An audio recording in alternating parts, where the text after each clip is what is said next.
Hey, what's going on, everyone? How you guys doing today? My name is Matt Jarbo. This is Three Buck Theater. And with Fast and Furious 9 having its trailer drop yesterday, a lot of people are out there asking the question, just how in the hell did Han come back? How did they save him, considering that we watched him die 3 times in regards to the series over the span of the last 13 years, or 14 years, really. Because in Fast and Furious 3 in 2006, we saw him die. They reshowed it to us again in Fast and Furious 6 a couple years later, and then they brought it up again in Fast and Furious 7. So we know that Han has been killed. We know this. This is established canon, yet somehow he is now back, and we don't quite know how that's happening. But a lot of people out there are running with the theory that time travel is going to be what they're doing. Time travel is going to be where Fast and Furious goes.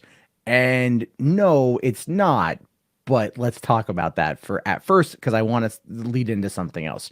So John T. Drake here says, wait, they're bringing Han back by introducing time travel with a knockoff DeLorean?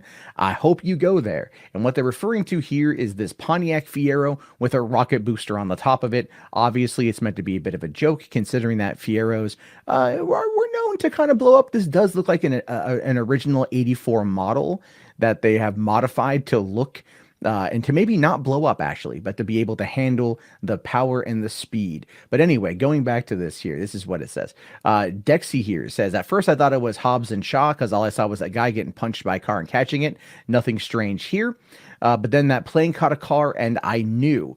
Then they brought back Han and I was like, huh? But then the Back to the Future refs may mean that these guys can time travel, and I will immediately agree if they do that. Now, the reason why I bring up the Back to the Future reference is this shot here of this unnamed character rocking a red vest and a blue jean jacket that clearly does give off a fair amount of Marty McFly vibes. But again, that's really about it. Those are the things that they're trying to say. And all of it's really, really, really kind of pointless because it doesn't make any sense.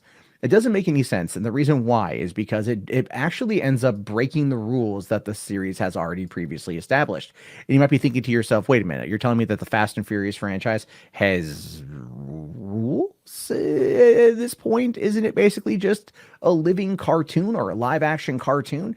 And the answer to that is, yeah, no, totally. But there's still rules that they've established. And the reason why they've established them is because it has to do with maintaining a sense of disbelief. If they can maintain that sense of that suspension of disbelief, then the audience won't lose interest by having that brain breaking bug that causes them to question what they're seeing while they're seeing it. Even though it has pushed the limits quite a bit, they are still fully aware. Now, go back to this interview here. This came out almost about a year ago, or almost a year ago, from right before the release of Hobbs and Shaw, where they were asking the question, Fast and Furious in space. Not out of the question, says the writer. And this was the headline. Everyone was talking about Fast and Furious going to space. And the truth of the matter is, I actually think that's where they're going, and I'll talk about that because this article kind of gives a bit of segue into that. And then when we look at it with what we saw in the trailer, this is clearly what they're setting up. So Chris Morgan is the writer who has written every single Fast and Furious movie since Tokyo Drift in 2006.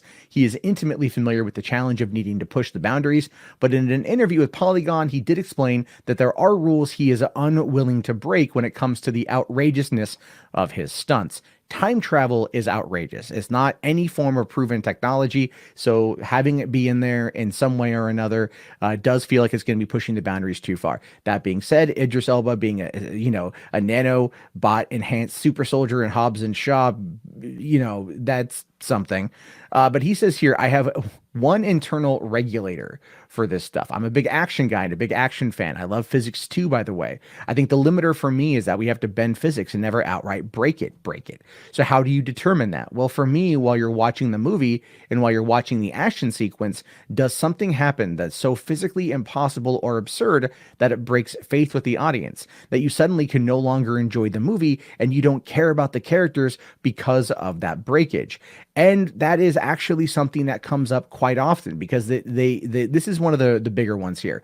Morgan went on to talk about the scene from Fast and Furious 6 where Han and Gazelle are chasing a massive plane down a runway. Now, that set piece was amazing. It was great. It was a lot of fun. But people, math nerds here were able to figure it out that they estimated it being around 25 miles long.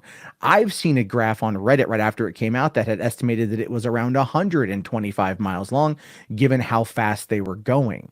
And so, but he says here, in regards to that, that's something to think about on the ride home. But during the moment, were people thinking, do they really want to bring that plane down? Are they worried about Han, Giselle, and everybody? I think they are. That means that it's a good candidate for a set piece. So we're pretty strict on that. I would say nothing is off limits as long as we can stay on the right side of keeping the audience engaged. And again, when it comes to that particular scene, are you thinking about the length of the runway during that scene, or are you more involved with them trying to bring the plane down and the fight scenes happening in the cargo hold of the plane? You're more worried about the characters and what's going on versus the aesthetics around them, right? Or the physics around them. That's one of those bending the rules scenarios that we see in these kind of movies. But then we're asking the question, could we ever see a space-based Fast and Furious movie akin to James Bond's Moonraker? And he says nothing is out of the question. Absolutely nothing. It just has to be cool. It has to be good. That's the thing. And that is the thing. That is absolutely the thing. So then let's go back to Fast 9. Why do I think in Fast 9 they're not going to go to space, but they're going to establish space travel? Because I absolutely 100% think that they are. So in the trailer, we get to see this shot here. We see the unnamed man right there in the Marty McFly jacket right next to Sean Boswell, played by Lucas Black. It's great that they brought him back. So they're bringing in Tokyo Drift people, which is fantastic. And they're working on what appears to be a bunch of rocket fuel. And there's like a rocket booster in the back right-hand corner. And then even looking over here at the Pontiac Fiero, which again is meant to be the centerpiece of the joke. Look at the size of that booster rocket that's on there. That thing is meant to go off. I guarantee you that thing's full of just like pure nitrous is what they're working on, because this franchise loves to work with nitrous. But look at here, you have the yellow tube of a rocket on the right hand side, and that big ass the rocket engine, or the booster engine, whatever it's called, at the back end of that one.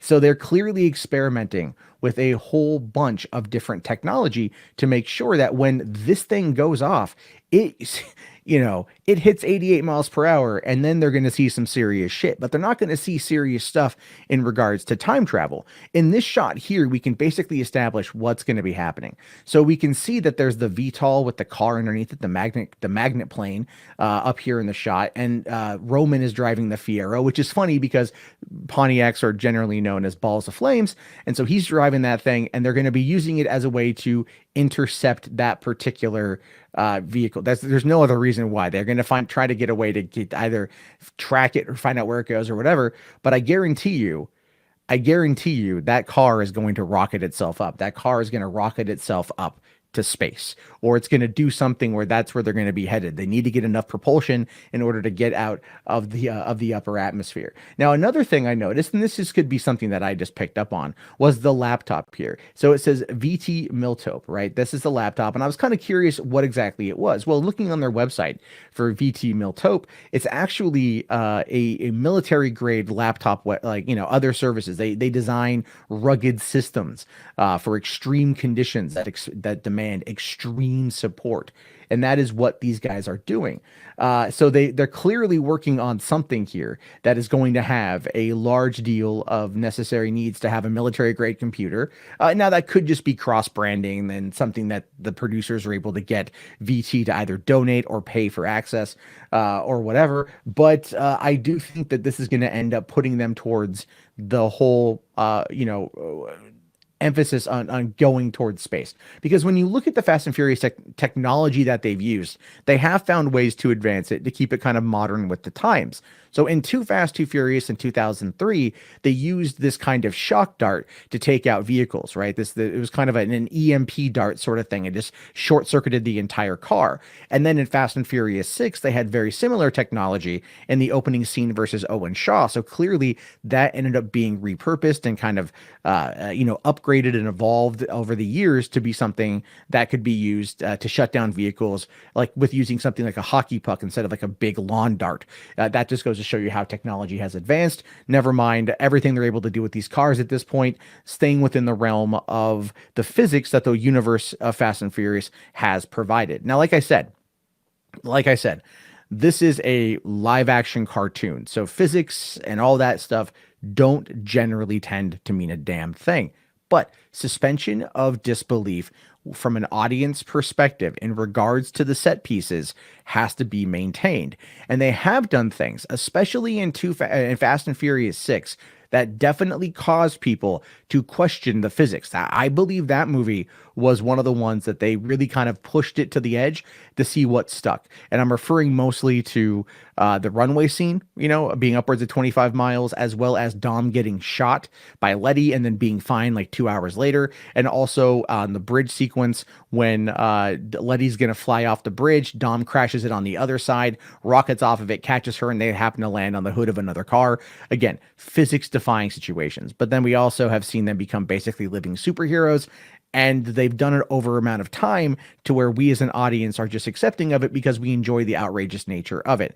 Going back in time, doing a time travel twist would actually end up destroying all of that because it takes us backwards, not forwards. So the likelihood of how Han survived here, it's really just Occam's razor. We've seen him die 3 times. There's about 25 to 30 seconds from when the car crashes to when the car blows up. And he could have at any point in time walked away. He could have at any point in time just crawled out, and Jason Statham just thought he was dead and ended up, doing his thing on that one. But Han is going to get justice, and everyone's going to be very happy about that because they set it up in a tag, by the way. There's like, justice is coming. So we know that's going to be a thing. So anyway, I just wanted to put together this video as to why I think Fast and Furious is going to space. They kind of established it in the trailer for me. It's not going to be time travel. It's going to be space travel. And I think that's going to be where they end the series, because after that, where do you go? Space is the final frontier. Where do you go after that? Right? If you can tell me, let me know down in the comments below. Anyway, if you guys made it this far, do me a solid. Go ahead and type space in the comments so I know you guys made it. And be sure to like, comment, subscribe, all that jazz. I'll talk to you all later. Have yourself a fantastic day. Thank you for watching, and peace out.